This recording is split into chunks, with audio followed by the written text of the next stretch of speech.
Hadirin dan hadirat sekalian, seterusnya saya menyerahkan majlis kepada pengurusi debat Profesor Madya Dr. Wan Mohtar Wan Yusof untuk mengendalikan debat perdana. Wajarkah mahasiswa berpolitik? Dipersilakan.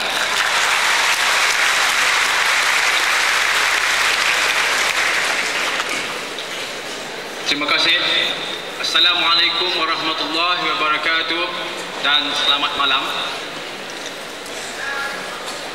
Bersyukur kita kehadrat Allah Subhanahu wa taala kerana dengan izin limpah kurnia-Nya kita dapat bersama-sama memeriahkan dan menonjolkan suatu peradaban dalam majlis ilmu ini. Selawat dan salam kepada junjungan besar Nabi Muhammad sallallahu alaihi wasallam yang kita cintai, agar dengan mukadimah itu kita dapat ingatkan kembali bahawasanya dalam majlis begini kita ada suatu peradaban yang kita kena tunjuni dan kita akan amalkan itu insya-Allah. Insya-Allah. Sekali lagi saya ingin mengingatkan bahawasanya ini adalah suatu majlis ilmu dibuat di UKM dengan hasrat untuk memberi peluang kepada semua, memberi pendapat, memberi hujah-hujah agar kita sama-sama dapat berkongsi, dapat bertemu muka dengan para pendebat, para pelengkap masyarakat dan saudara-saudari sekalian. Saya terlebih dahulu mengalu-alukan dan mengucapkan ribuan terima kasih dan rasa cinta tak terhingga kepada Naib Chancellor kita yang sudi datang bersama-sama kita pada malam ini, dan juga Datuk Timbalan Naib Chancellor untuk sama-sama bersama menyaksikan bahawasanya di UKM ini suatu institusi ilmu dapat menggerakkan suatu majlis ilmu yang akan dicontohi oleh mana-mana IPTA atau IPTS. InsyaAllah dengan berkat yang kita doakan bersama, majlis kita ini akan dirahmati Allah, insyaAllah. Tajuk sudah diumumkan. Kata kunci dalam tajuk ini ada dua. Pertama, wajarkah, dan kedua, berpolitik. Maksud, makna dan pengertiannya kita akan dengar daripada pendebat masing-masing. Saya ingin perkenalkan terlebih dahulu pendebat yang ada di hadapan, sedikit sebanyak saja, tak banyak. Nampaknya dengan suara itu saya kira tak payahlah. Ya. Ini menunjukkan kita peka kepada kehendak masyarakat dan kehendak rakyat. Terima kasih. Ya. Pusingan pertama adalah pusingan untuk setiap pendebat dalam masa 8 hingga 10 minit memberi pendiriannya, mengetengahkan pendiriannya, dan ruang liputannya hanyalah untuk memberi pendirian dalam masa 8 hingga 10 minit itu berkenaan dengan tajuk. Setiap pendebat ada 8 hingga 10 minit, insyaAllah. Pusingan kedua, pusingan yang kita memberi peluang kepada setiap pendebat untuk memberi bidasan, untuk menangkis, untuk memberi hujah-hujah tambahan, untuk memperkuatkan pendiriannya tentang tajuk. 8 hingga 10 minit. Pusingan ketiga, 3 minit saja untuk setiap pendebat menggulung. Dan kita mohon semua yang hadir dengan penuh peradaban memberi laluan. Sebab selepas itu ada sesi soal jawab. Semua boleh bertanya, dan saya harap yang bertanya nanti akan menyebut nama dan minta siapa yang patut menjawabnya. InsyaAllah, dengan tidak berlengah-lengah lagi, saya akan mulakan pusingan pertama, dan mandat sudah diberi pada saya untuk menentukan siapa yang memulakan acara. Untuk mengikut peradaban yang saya kenal, saya mula dengan belah kanan sekali. Mereka tak tahu sebenarnya ini, ya. Tidak ada perbicaraan siapa patut mula. Mereka beri mandat pada saya. Nah, sekarang saya gunakan mandat ini. Saudara yang paling muda saya kira di sini. Oh, tidak. Saudara Mustafa Kamal Ayub, Presiden Majlis Kerjasama Belia ASEAN, untuk memulakan acara. Dipersilakan 8 hingga 10 minit.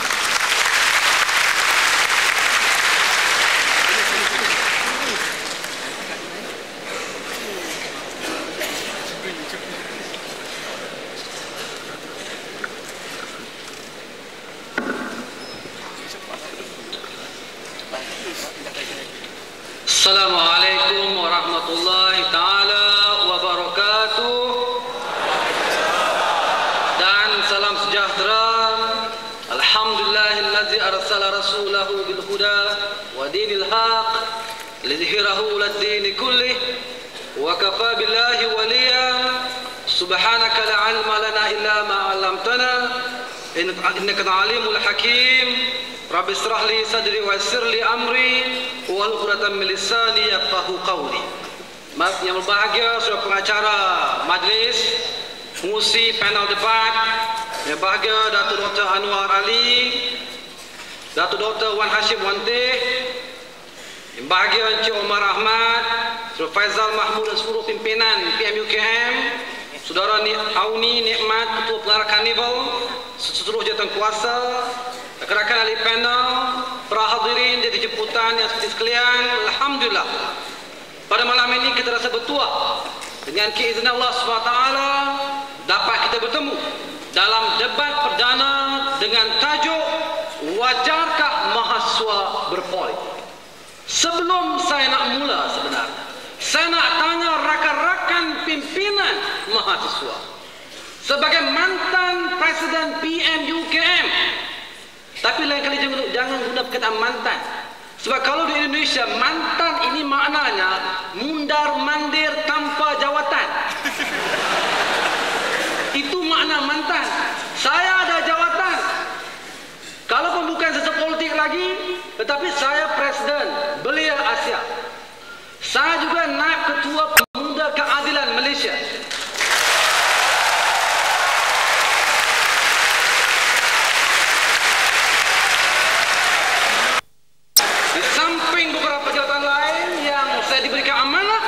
Yang saya akan lakukan dengan sebaik mungkin. Oleh yang demikian, saya ingin tanya rakan-rakan sekalian, wajar atau tidak mahasiswa berpolitik? Dengan itu saya akan mulakan ucapan saya.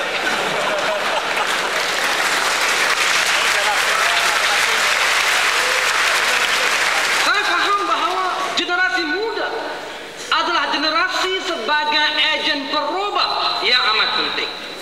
Dalam sejarah Islam, tamadun Cina atau India, Barat atau Timur, selalu mengungkapkan soal peranan generasi muda, peranan mahasiswa terutamanya sebagai kelompok utama yang terangkum dalam kelompok belia generasi muda itu sendiri. Sebab itulah Al-Quranul Karim dengan jelas menyebut soal fityatun amanu birabbihim wazidnahum huda. Kepada kelompok muda itu kami berikan keimanan, keteguhan iman, kecekalan demi mempertahankan keimanan idealisme perjuangan mereka dalam konteks membina masa depan. Sama juga pandangan Confucius apabila mengungkapkan kalau kita merancang setahun tanamlah jagung, 10 tahun tanamlah pokok, kalau 100 tahun tanamlah, didiklah generasi muda yang ada. Ini kalau bahasa Indianya Datuk Syami betul jawab untuk saya juga. Datuk Syami Ibrahim, Presiden GPMS, sebagai peminat lagu Hindustan, dalam masa yang sama. Abang saya juga tu dalam MBM.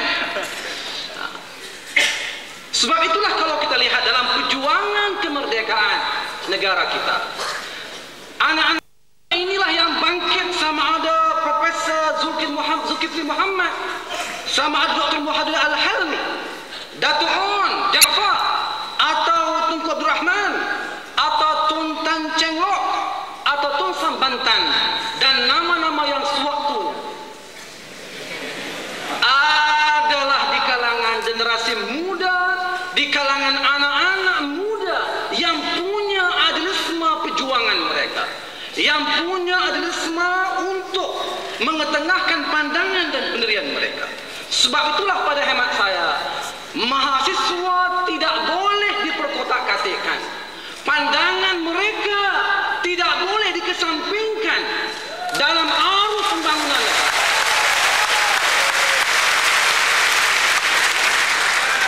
Memang ada kalangan yang cuba mengatakan, saya masih ingat suatu sebagai presiden PMUKM, ada kalangan yang cuba mengatakan anak muda mahasiswa ini setahun jago, masih hingusan.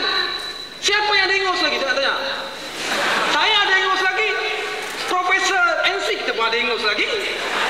Sampai ketua kita ada hingus. Kan?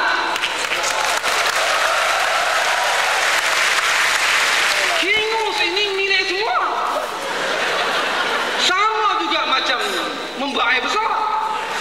Dari kecil sampai tua kita kena baik besar kan? Oleh demikian rakan-rakan semati sekalian, kita datang dari masyarakat. Kita juga seharusnya menjadi juru bicara masyarakat yang berani mengetengahkan kebenaran dan keadilan.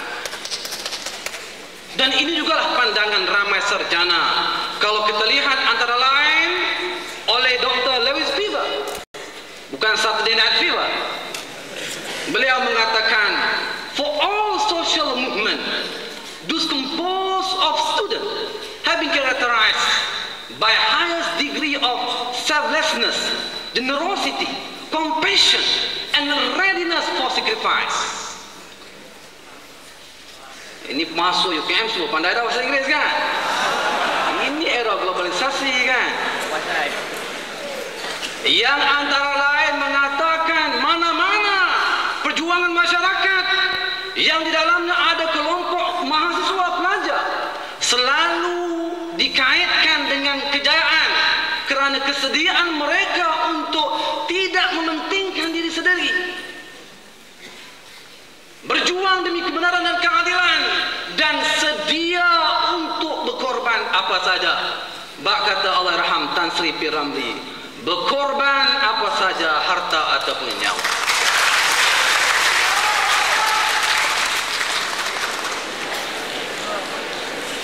Banyak peminat Allah raham Tan Sri P. Ramlee nampak ya?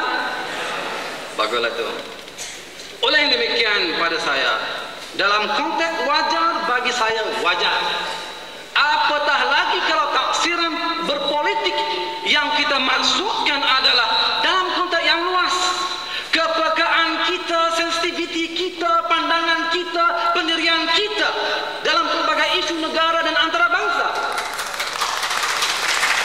Maka amat wajar untuk kita terutamanya berpolitik, memberikan pandangan kita, pendirian kita dalam konteks membina masa depan kita. Sebab itu pada hemat saya, bagaimana pandangan para ulama dalam siasat syariah sebagai contohnya, kalau kita lihat di kalangan banyak para sarjana termasuk Ibnu Taimiyah, Al-Mawardi dan seumpamanya, apabila mengungkapkan soal siasat syariah, apabila mengungkapkan soal maqasidus syariah, mereka semua mengungkapkan soal ia sebagai seni, ia sebagai alat, ia sebagai instrumen, tempat wahana untuk kita bagaimana mentadbir, bagaimana menggerakkan masyarakat, bagaimana kita menggerakkan undang-undang yang ada untuk kemaslahatan bangsa.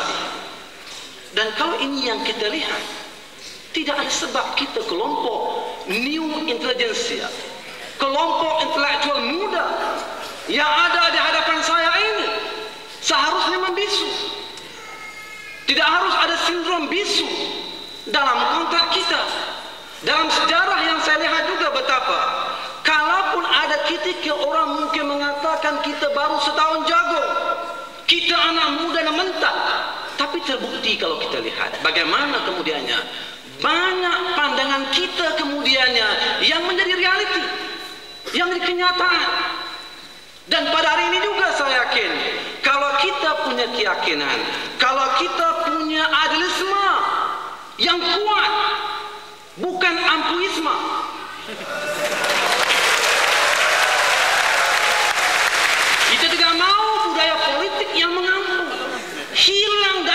dalam politik, budaya menegur. Sebab kalau kita lihat dalam tradisi kejayaan kecemerlangan mana-mana tamadun, sama ada Cina atau India, Barat atau Timur, Sayyidina Umar Al-Khattab sedia malahan dikritik, malah minta dikritik sebagai contoh. Ini yang terbudaya dalam budaya politik mereka. Dan saya pikir dalam hal ini adilisme kita perlu ada.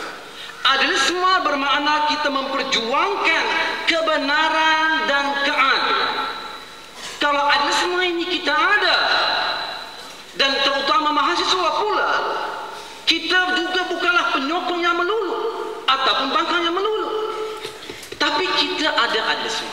Dan saya yakin kalau kita ada adilisme, tak timbul orang ingin label apa saja, asas kebenaran dan keadilan kita pertahankan. Saya yakin kita wajar berpolitik, terutama bagi memastikan suatu perjuangan kebenaran dan keadilan dapat ditegakkan. Sekian, terima kasih. Assalamualaikum warahmatullahi wabarakatuh.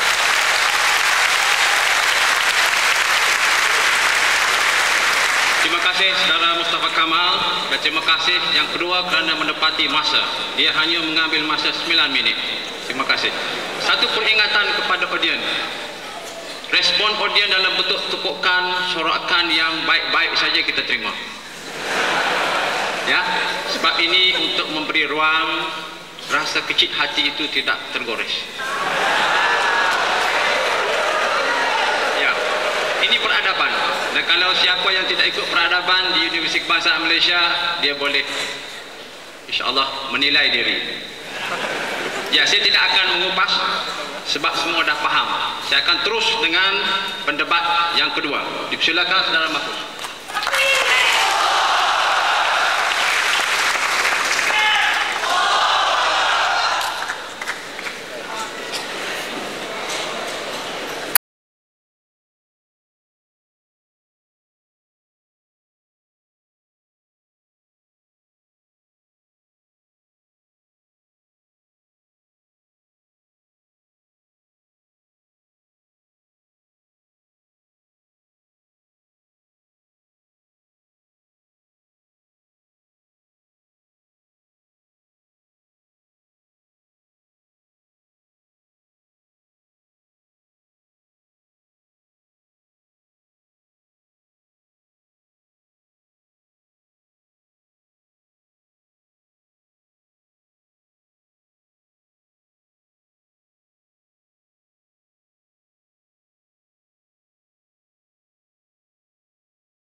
kedengaran oleh kita. Universiti Melaya, Universiti Putra, tidak ketinggalan Universiti Kebangsaan Malaysia, bekas tempat saya juga bersama-sama saudara barisan akademik tempoh hari dulu. Kedengaran macam-macam program kita buat, dan kita tidak halang untuk saudara mengikuti perkembangan, sama ada dari pihak hujah-hujah, pihak pembangkang maupun badan-badan bukan kerajaan berkecuali maupun parti-parti pemerintah. Tetapi yang kita tidak mahu, pelajar diheret untuk atas satu sikap pendirian untuk menjuruskan pandangan mereka, pendirian mereka kepada parti politik tertentu. Yang kita nak harapkan masa akan datang, yang kita nak harapkan saudara, hari ini diberikan peluang, saudara-saudara semua diberikan peluang, semua sekulit sebangsa dengan saya begitu depan, saudara diberikan peluang, bukan merupakan hak. Kena ingat, bukan merupakan hak. Sebab itulah kerajaan kita tidak langsung melarang saudara berpolitik, tetapi jangan politik kepartian.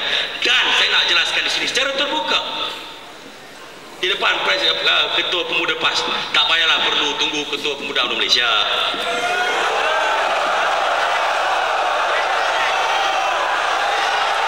Tak payah perlu tunggu Ketua Malaysia.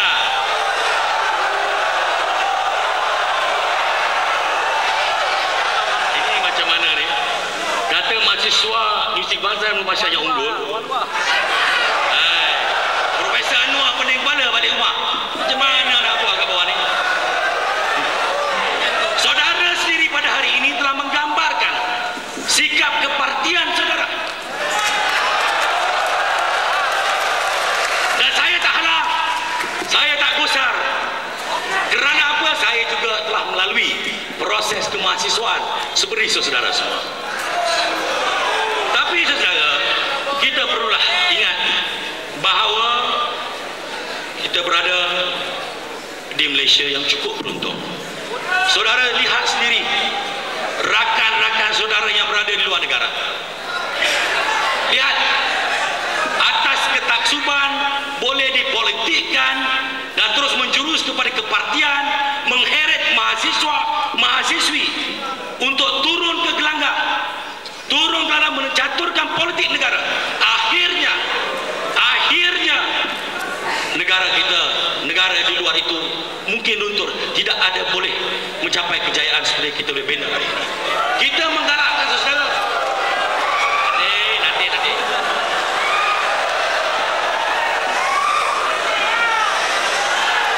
Maaf ya. Sabar.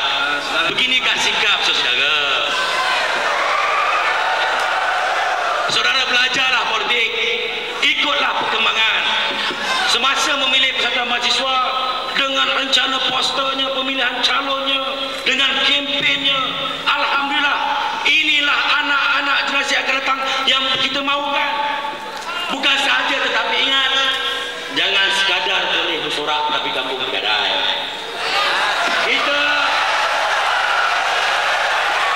Kita boleh dengar, kita boleh baca. Contohnya pendidikan kita lah. Dulu di sekolah kita belajar untuk membaca, menulis dan menghitung. Tetapi saudara yang berada di universiti pada hari ini, lebih-lebih lagi Universiti Kebangsaan Malaysia, insya-Allah, saya mengharapkan dan saya percaya saudara perlu juga mampu untuk melihat kepada bumi yang nyata dan berfikir secara waras, bukan terikut-ikut. Ini belum apa-apa lagi, di peringkat sekolah telah merencana,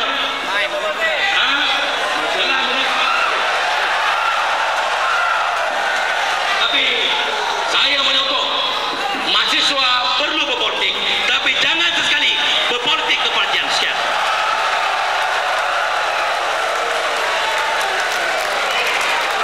Terima kasih.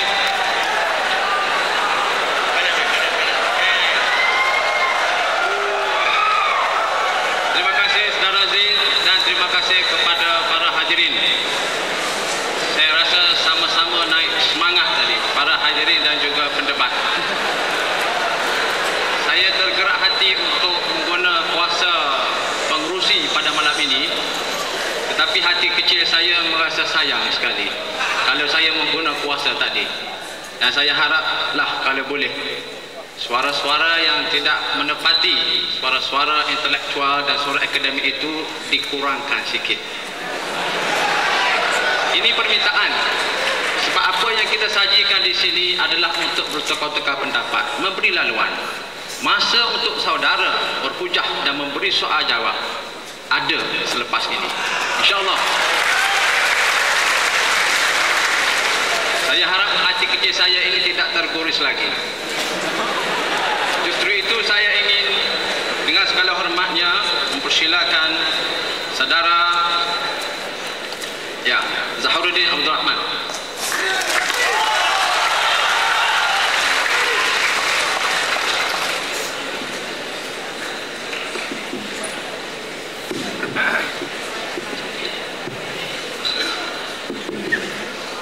Bismillahirrahmanirrahim.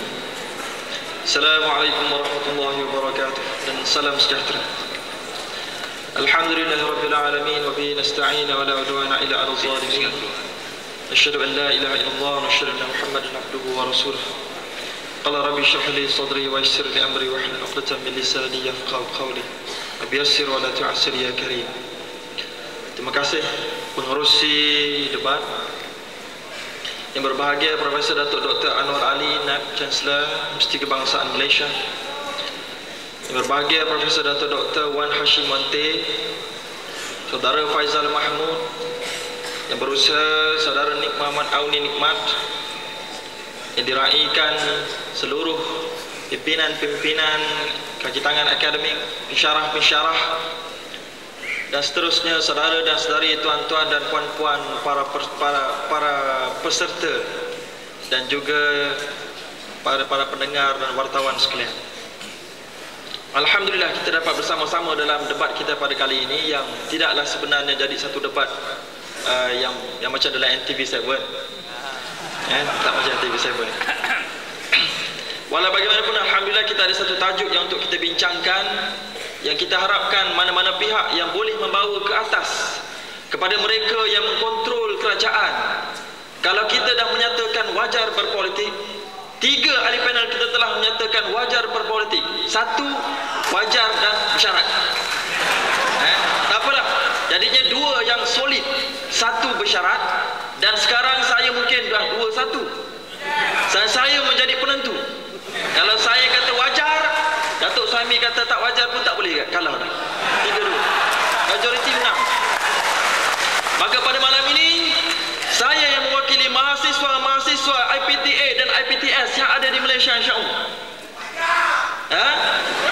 akan menyatakan bahawa kita wajar berpolitik tanpa syarat. Mahasiswa, kita wajar berpolitik kerana kita mempunyai minda yang terpilih. Kita telah dipilih oleh Allah Subhanahu wa taala dan kita telah dipilih oleh kerajaan untuk duduk dalam institut pengajian tinggi awam dan swasta untuk mewakili kerajaan. Kalau kita tengok dalam kerajaan Rusia di bawah pemerintahan Tsar, ataupun dalam kerajaan Poland di bawah pemerintahan komunis, ataupun di bawah kerajaan Spain di bawah pemerintahan diktator, mereka membenarkan mahasiswa mereka berpolitik tanpa syarat. Dan apakah Malaysia ini dalam negara demokrasi ingin menghalang suara-suara mahasiswa, ingin menghalang keintelektualan mahasiswa, ingin menghalang hak kebebasan bersuara mahasiswa? Setuju atau tidak? Kita tidak setuju. Dan mereka antara hujah-hujah yang digunakan oleh pimpinan-pimpinan luar negara akan kenapakah mereka membenarkan mahasiswa mereka berpolitik tanpa syarat adalah kerana mereka sedar dan mereka sentiasa berfikir pimpinan-pimpinan mahasiswa-mahasiswi lah yang akan menyambung gerak kerja mereka pada masa akan datang. Kita lihat sebagai bukti dalam negara Malaysia sendiri, kita tengok siapakah dia pemimpin-pemimpin mahasiswa yang beraktif berpolitik sampai kena tangkap ISA, tetapi kena tangkap sekali lagi lah, berjaya menjadi timbalan Perdana Menteri. Pernahlah satu ketika dulu. Dan kita tengok pula saudara Datuk Ibrahim Ali pun dulu berpolitik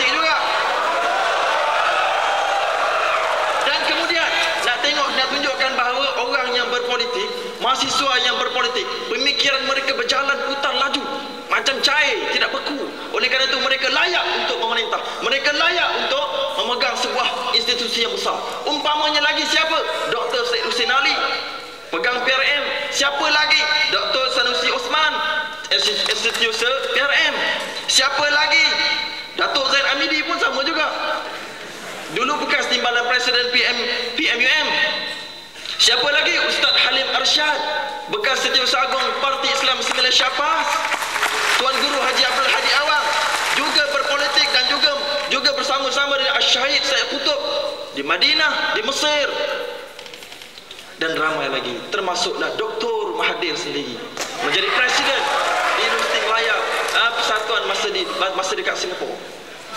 Sebenarnya ini memberikan advantage yang begitu banyak kepada mahasiswa sekiranya mereka melihat perkara-perkara politik yang bukan politik sempit, tetapi politik yang luas, mengenai dasar kewangan negara, mengenai pola pendidikan negara, mengenai apa lagi, mengenai akta perlembagaan dalam negara. Semuanya mahasiswa kena menyatakan pandangan, dan pandangan ini mestilah dinilai oleh kerajaan. Telah penat kita, penat mahasiswa, penat masa berdemonstrasi. Pada malam ini kita kata wajar berpolitik, tapi dalam masa yang lain mahasiswa ditangkap. Apa cerita? Kita ugut mahasiswa dengan cara beasiswa itu kerajaan yang beri. Kerajaan dapat duit itu daripada mana? Daripada rakyat. Itu hujah saya yang kedua, Tuan Pengerusi. Dalam kita belajar, syarat dalam kita mendapat ilmu adalah kita mesti mengamalkan. Ini adalah konteks Islam.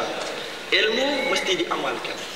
Dan kita mahasiswa, terutama yang belajar sains politik, yang belajar ekonomi, yang belajar usuluddin, mereka dapat ilmu tiap-tiap hari. Tiba-tiba tak boleh nak terjemahkan dalam negara, tak boleh nak terjemahkan dalam kehidupan seharian. Sebab apa?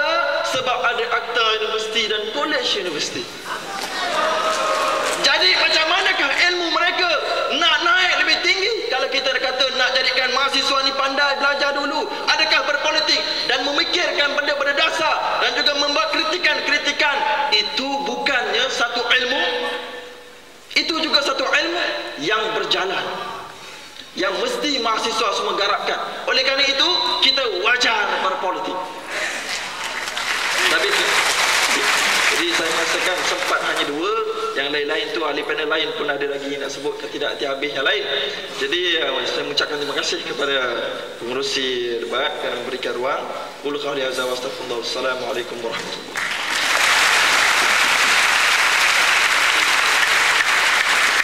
Terima kasih Saudara Zahruddin kerana menepati masa dan malah semua pendebat menepati masa. Ini perjanjian kita. Cuma perjanjian saya dengan audien masih belum terjelas. Dan ini bukan mainan. Sebenarnya saya tidak ada kuasa sangat. Kuasanya sebenarnya di tangan saudara-saudari sekalian. Ya. Pilihlah suara apa yang nak disuarakan, apa yang nak didengar. Ini peluang. Tetapi jaga, salah pilih, padah.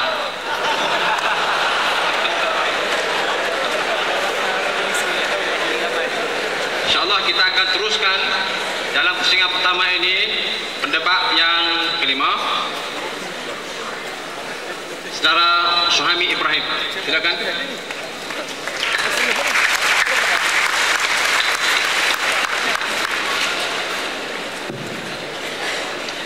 Bismillahirrahmanirrahim.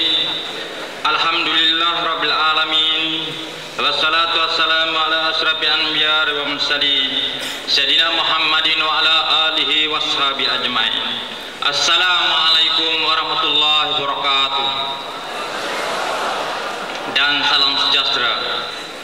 Yang saya muliakan saudara pengurusi debat, yang saya muliakan rakan-rakan ahli panel debat agung pada malam ini, yang saya muliakan para tetamu kita, Profesor Dr. Anwar Ali, Naib Chancellor Universiti Kebangsaan, Profesor Dr. Wan Nasim, Tuanti Timbalan Naib Chancellor Universiti Kebangsaan, Saudara Faizal Mahmud, Presiden Persatuan Mahasiswa, Saudara Nik Muhammad Auni Nikmat, Ketua Pengarah Kepimpinan Mahasiswa, seluruh pimpinan mahasiswa, saudara dan saudari yang saya hormati sekalian. Pertama sekali saya mengucapkan ribuan terima kasih kepada Persatuan Mahasiswa Universiti Kebangsaan kerana memberi peluang kepada saya untuk bersama-sama mengambil bahagian sebagai ahli panel dalam debat perdana pada malam ini yang sudah lama saya tidak sertai. Sesungguhnya debat perdana memang wajar diadakan sebagai satu forum untuk membolehkan saudara dan saudari mahasiswa untuk membicarakan beberapa isu dan persoalan yang berbangkit pada masa sekarang. Apatah lagi melihat kepada perkembangan dan keadaan ekonomi dan politik negara ini, khususnya dunia serantau, saya sebagai ahli panel merasa terpanggil untuk turut serta mengambil bahagian. Apatah lagi tajuk yang dikemukakan ini cukup menarik dan cukup relevan sama sekali.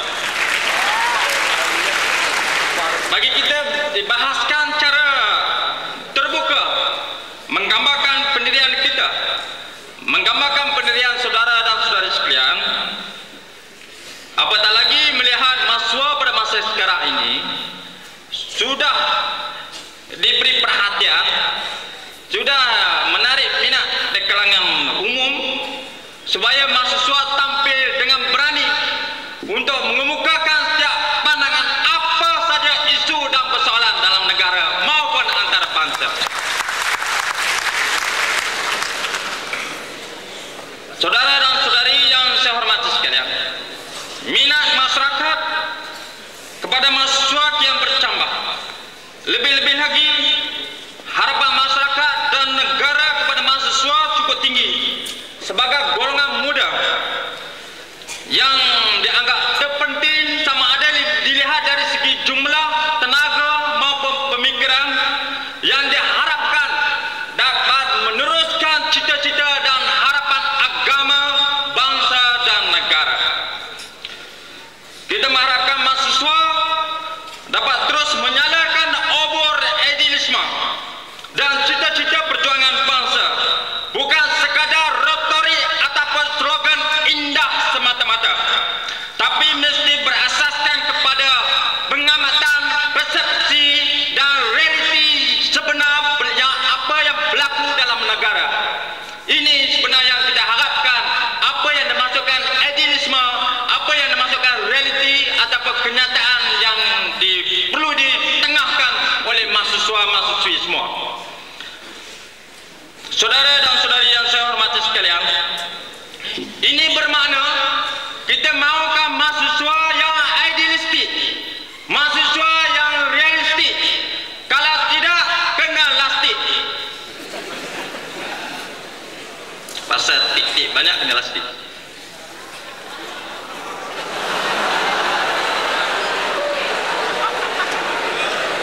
Sabar. Apa guna kita bertengkar? Hidup kita harus bersabar. Ambil yang jernih, buang yang keruh, baru teguh peribadi.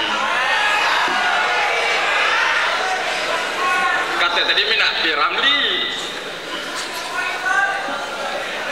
Coba. Ini baru permulaan. Saudara pengurusi, memang kita tak dapat nafikan mahasiswa memang kaya dan subur dengan cita-cita, semangat dan idealisme. Sudah tentu yang kita harapkan dapat meneruskan tanggungjawab dan tugas besar sebagai juru bicara, sebagai juru cakap masyarakat, dan mestilah merasa prihatin dan peka dengan perkembangan yang berlaku dalam negara maupun antara bangsa. Saya sendiri menyelami, malah menjiwai peranan yang boleh dimainkan oleh mahasiswa dalam beberapa isu dan persoalan, maupun sama ada dalam kampus maupun di luar kampus. Kerana saya juga turut terlibat seperti saudara sebagai pemimpin mahasiswa suatu menuntut di Universiti Melaya, suatu hangat dalam percintaan kepada buku.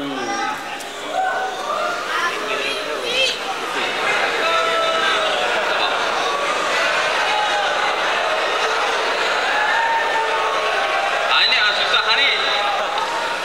Saudara